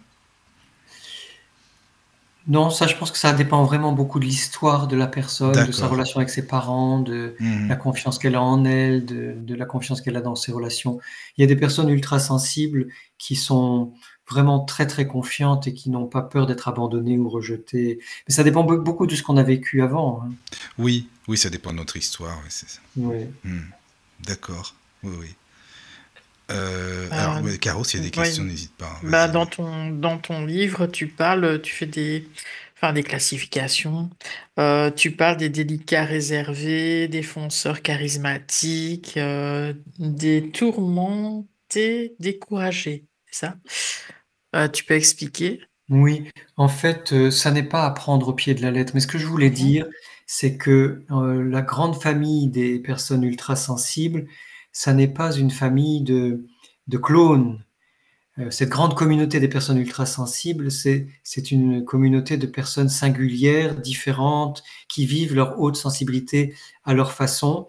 Et à l'époque, j'avais repéré ces 5 ou 6 grandes catégories de personnes hautement sensibles. Donc c'était pour dire que vraiment on peut le vivre très très différemment. Donc euh, de façon expansive ou pas, de façon réservée, de façon généreuse ou au contraire repliée sur soi, en intervenant beaucoup et en voulant sauver le monde entier ou au contraire en se préservant. Enfin, c'est pour montrer que finalement, chaque personne ultrasensible peut être qui elle est vraiment. Il n'y a pas besoin de correspondre à un portrait robot. D'ailleurs, il n'y a pas de portrait robot de l'ultrasensibilité ou de la haute sensibilité. C'est pour casser un peu les clichés sur les réseaux sociaux qui laisseraient entendre qu'il n'y a qu'une seule façon d'être hautement sensible. Oui. Mais D'accord. c'est pas pour créer des catégories en plus, quoi. C'est plus pour montrer de, la variété des personnalités. D'accord. Et pour toi, des artistes comme les comiques, ben, moi j'ai Benoît Poelvoorde en tête qui doit être Oui, oui, vraiment très hautement sensible, oui, mais qui a toujours besoin de parler fort, de se montrer, et puis finalement complètement. qui dans la vie est assez dépressif. Et voilà, c'est des gens qui n'arrivent pas à gérer leurs deux. Enfin, est-ce que c'est des doubles personnalités? Je ne sais pas. Ça Ah, m'intrigue le fait de devoir oui, être comme ça sur les deux plans. oui. Bah, je le connais pas personnellement, même Je si parle je pas de l'aime lui en beaucoup. particulier, c'est Oui, parce que je connais son cas, mais donc je l'aime beaucoup en tant qu'acteur. Et d'ailleurs, tu es belge, Caroline? oui, oui, ça s'entend Ça s'entend un petit peu, oui, oui. un petit Mais moi, peu. j'adore la Belgique et les Belges, donc tout va bien. Oui, ben, peut-être que je ne sais pas si ce sont deux personnalités ou deux façons d'être, hein. Il peut être ambiverti et dans certaines circonstances être comme ça très très expansif et dans d'autres beaucoup plus replié et déprimé. Donc oui, on a ce côté peut-être. euh, à un moment, on comparait la haute sensibilité avec la cyclothymie. Alors c'est pas pareil, mais dans la haute sensibilité, il peut y avoir des très grandes variations d'humeur. Être complètement à plat le matin et super enthousiaste l'après-midi ou l'inverse. Et même, ça peut jouer d'une heure à l'autre ou d'un quart d'heure à l'autre. Enfin, il y a vraiment des changements d'humeur très forts en fonction de ce qu'on vit, mais ça n'est pas pour autant un trouble mental ou psychopathologique.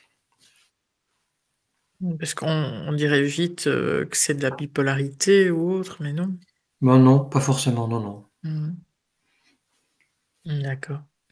Il y a une question d'Hélène. Est-ce que le fait de reconnaître nos sentiments et les contextes qui font déborder ces sentiments, nous pouvons apprendre à mieux vivre notre ultrasensibilité et nos relations interpersonnelles?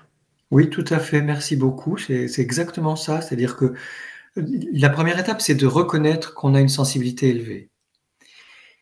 Et que voilà, on est comme ça. La deuxième étape, c'est de connaître cette sensibilité élevée au quotidien. Comment ça se passe quand je suis avec telle personne de ma famille ou avec tel ami ou au travail ou avec tel collègue, parce que d'un collègue à l'autre, ça peut changer, en vacances ou au contraire en période d'activité. Comment ça se passe quand je suis fatigué? Comment ça se passe quand je mange telle ou telle chose? On sait que, enfin, d'après les enquêtes qu'on fait à l'Observatoire de la sensibilité, on sait que généralement les personnes hautement sensibles sont très euh, impactées par les excitants, le café, le thé, l'alcool, parfois même le chocolat, euh, sont très impactés par certains aliments difficiles à digérer. Il y en a qui ne mangent pas du tout de gluten, il y en a qui ne supportent pas le sucre, même si elles adorent tout ce qui est sucré, mais ça va les perturber. Eh bien, c'est pareil, il y a certains types de personnes qui, même si elles paraissent très sympathiques, nous mettent mal à l'aise.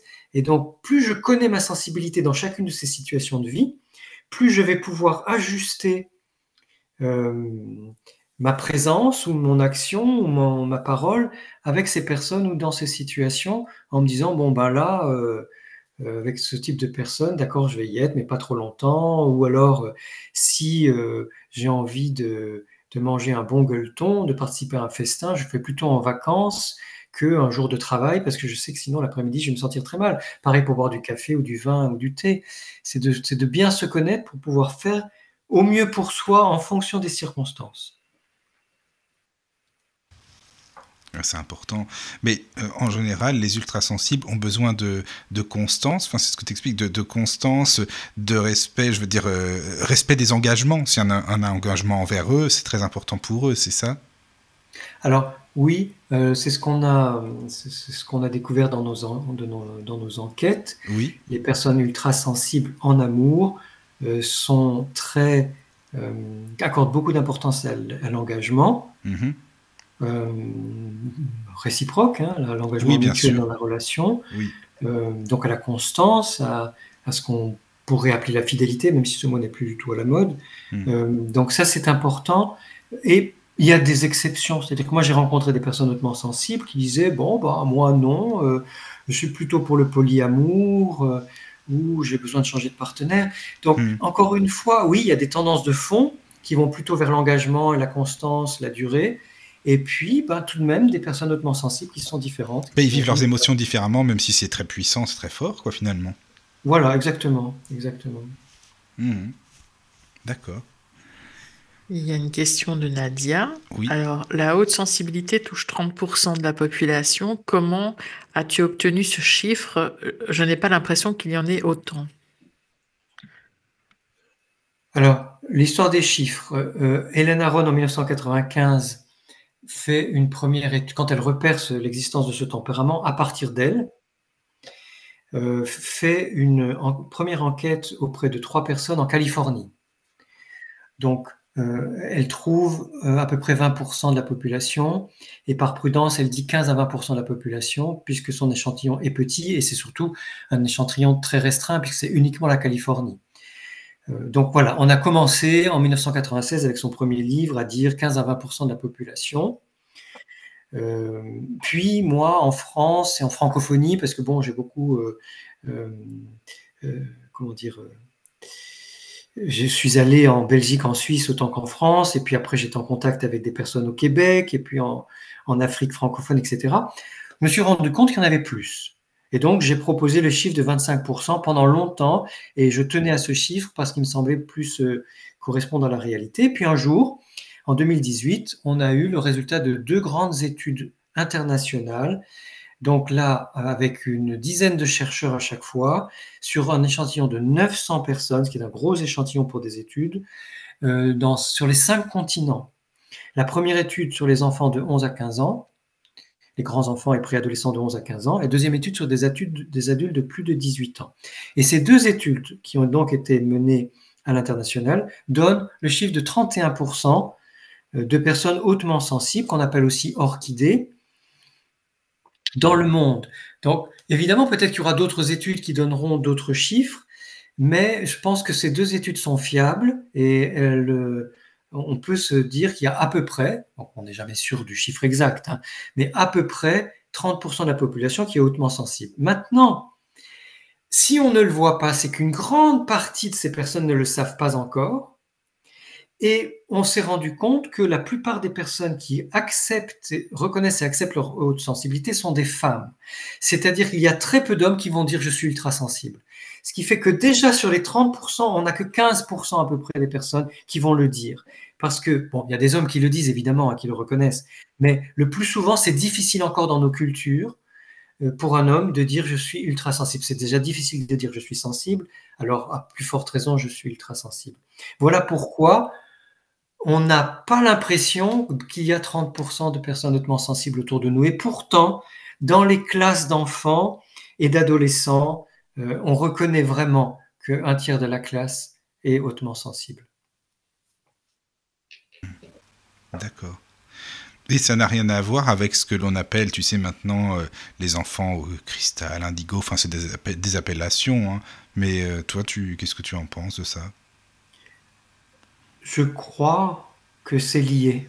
C'est lié, d'accord. Je crois, ou je suppose, ou j'ai l'intuition que c'est lié. Maintenant, je ne sais pas dire comment, mais quelque part, ou en tout cas pour une partie, je pense que les enfants indigo ou cristal ou autres, les enfants éveillés sont ultra-sensibles, oui. Et alors, aux États-Unis et au Canada, c'est intéressant parce que les ultrasensibles, on les appelle aussi les light workers, les artisans de lumière, ceux qui sont sur Terre pour apporter la lumière. Et je pense que tout ça, ça se rejoint finalement. Et dans le fait que, avant même d'apprendre qu'en Amérique du Nord, on les appelait les light workers, les artisans de lumière, moi j'étais convaincu que les ultrasensibles sont des pionnières et des pionniers pour ce monde nouveau qui sera plus spirituel, plus dans l'amour, le cœur, le partage, l'éveil, la conscience. Donc je pense que d'une façon ou d'une autre, tout ça est lié. D'accord. Ouais, c'est vrai que ça me parle tout ça, tu vois. C'est pour ça que bah, enfin, je voulais connaître ton avis, parce que j'ai l'impression quand même qu'il y a de plus en plus d'enfants, même de personnes, comme on le disait, qui sont ultra sensibles, mais qui viennent justement pour faire évoluer, avancer le monde tranquillement, mais faire que les consciences s'éveillent, en fait, c'est ça.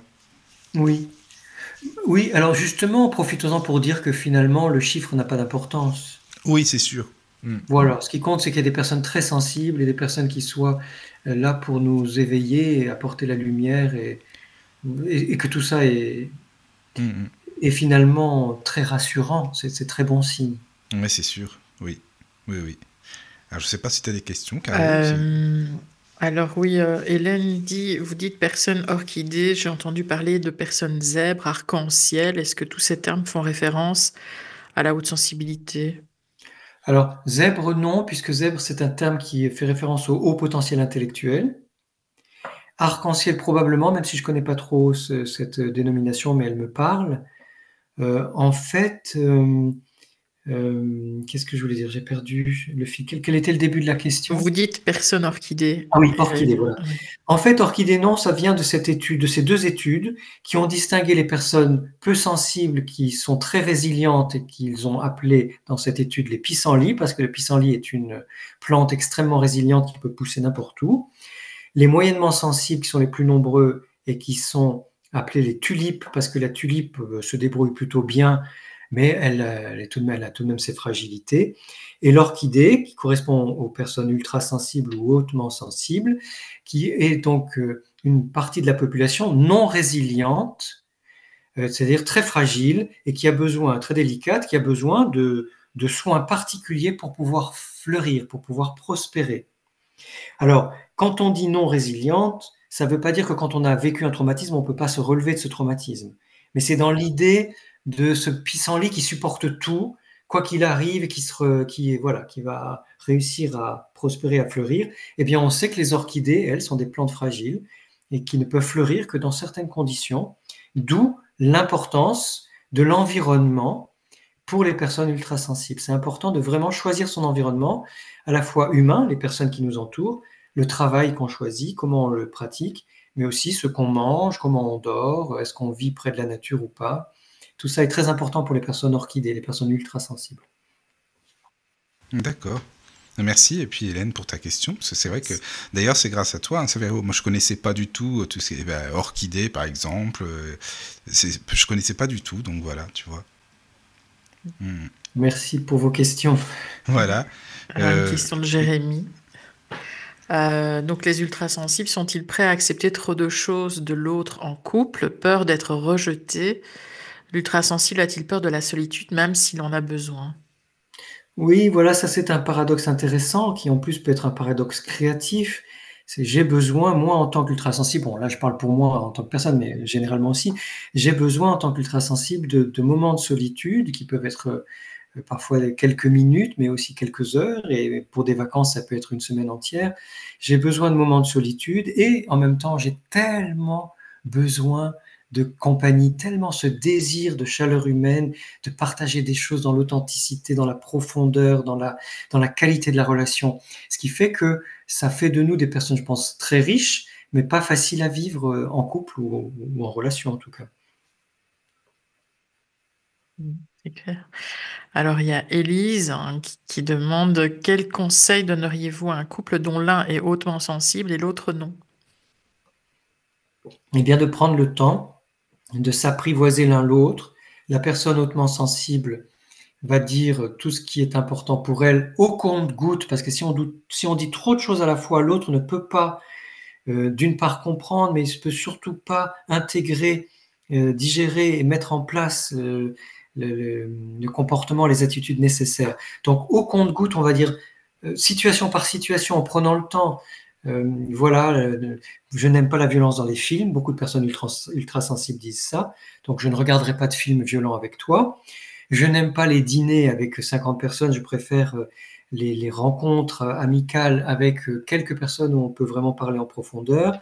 Et toutes sortes de choses de cet ordre-là. Voilà ce que je mange, voilà ce que je ne mange pas. J'ai besoin de plus dormir ou que sais-je, ou j'ai besoin de marcher dans la nature. Et l'autre, pareil, l'autre va dire, voilà, moi, ce à quoi je tiens, je n'ai pas la même sensibilité que toi. Et on négocie progressivement en fonction de ce dialogue ouvert, cette communication qu'on va dire bienveillante, hein, non violente, où chacun exprime ses ressentis et ses besoins.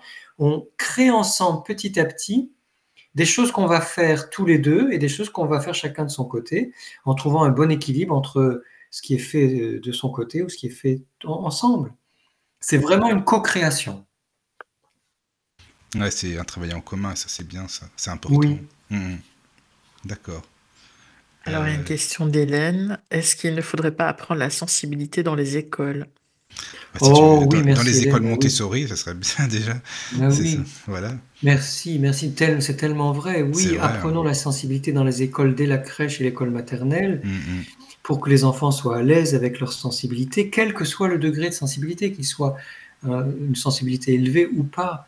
Oui. Et ce serait tellement plus agréable à vivre. Il y a d'ailleurs maintenant des instituteurs et des institutrices, des professeurs, hommes et femmes, qui découvrent leur haute sensibilité, qui changent leur façon d'enseigner. Et on a des très très belles histoires, des très beaux témoignages à l'école primaire, au collège, au lycée, de ces enseignants hautement sensibles qui enseignent différemment et qui, finalement, tous leurs élèves en profitent. Parce que ce qui est bénéfique pour les ultrasensibles est bénéfique pour tout être humain. Et notamment pour les enfants, le coin refuge. Quand l'enfant sature en classe, la maîtresse ou le maître qui sait que l'enfant ultrasensible a besoin de se reposer crée, avec une tente ou un tapis et des coussins et des livres, des albums jeunesse, des bandes dessinées, des doudous, crée un espace dans la classe. Il y a même aux États-Unis, ils font ça dans les hôpitaux, créer un espace où l'enfant qui est fatigué va se reposer. Et quand un enfant est dans cet espace-là, on ne le dérange pas. Et on le laisse, ou on la laisse, vivre son repos, sa pause, aussi longtemps que nécessaire. Et les enfants ne restent pas très longtemps, parce qu'ils vont se recharger en fermant les yeux, en se balançant, en suçant leur pouce, en fredonnant. Et dès qu'il ou elle se sent mieux, ils reviennent dans la classe avec les autres. Et tout se passe très bien. Mais dans les écoles Montessori, quand même, ils comprennent mieux, je trouve. Enfin, voilà, c'est la base aussi. Oui, quoi. Oui, bien sûr, bien sûr. Donc, merci. Parce question que de Nadia. Oui. Est-ce qu'on peut se changer et devenir moins sensible? J'essaye avec l'hypnose, sophrologie, mais est-ce que je peux réussir à vraiment changer la donne et pas que l'atténuer? Moins sensible, Nadia, bah dis donc, alors là... Il y en a qui voudraient l'inverse, mais Nadia, ouais, je veux pas être sensible, c'est bon maintenant.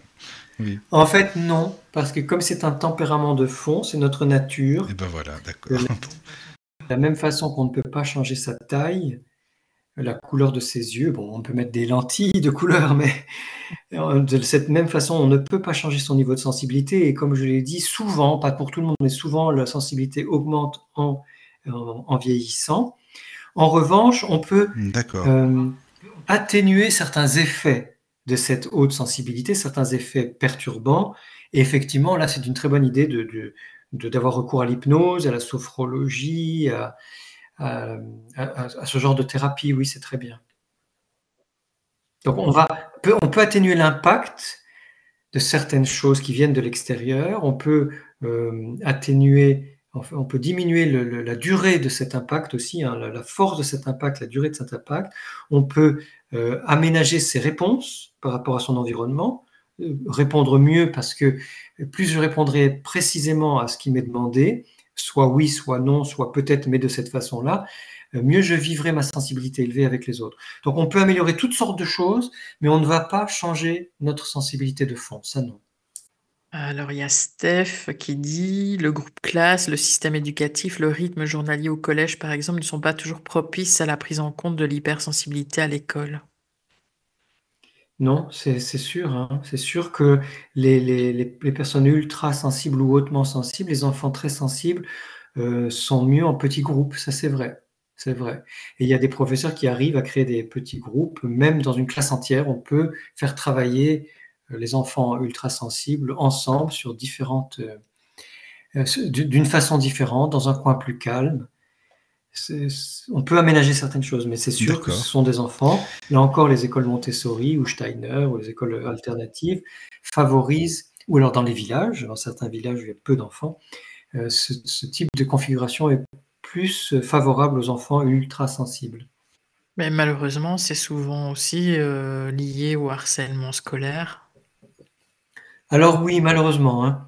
Et là, on lance une pétition qui est sur change.org, lancée par l'Observatoire de la sensibilité, pour que les moqueries et la dévalorisation de la sensibilité soient reconnues comme une forme de harcèlement moral ou scolaire.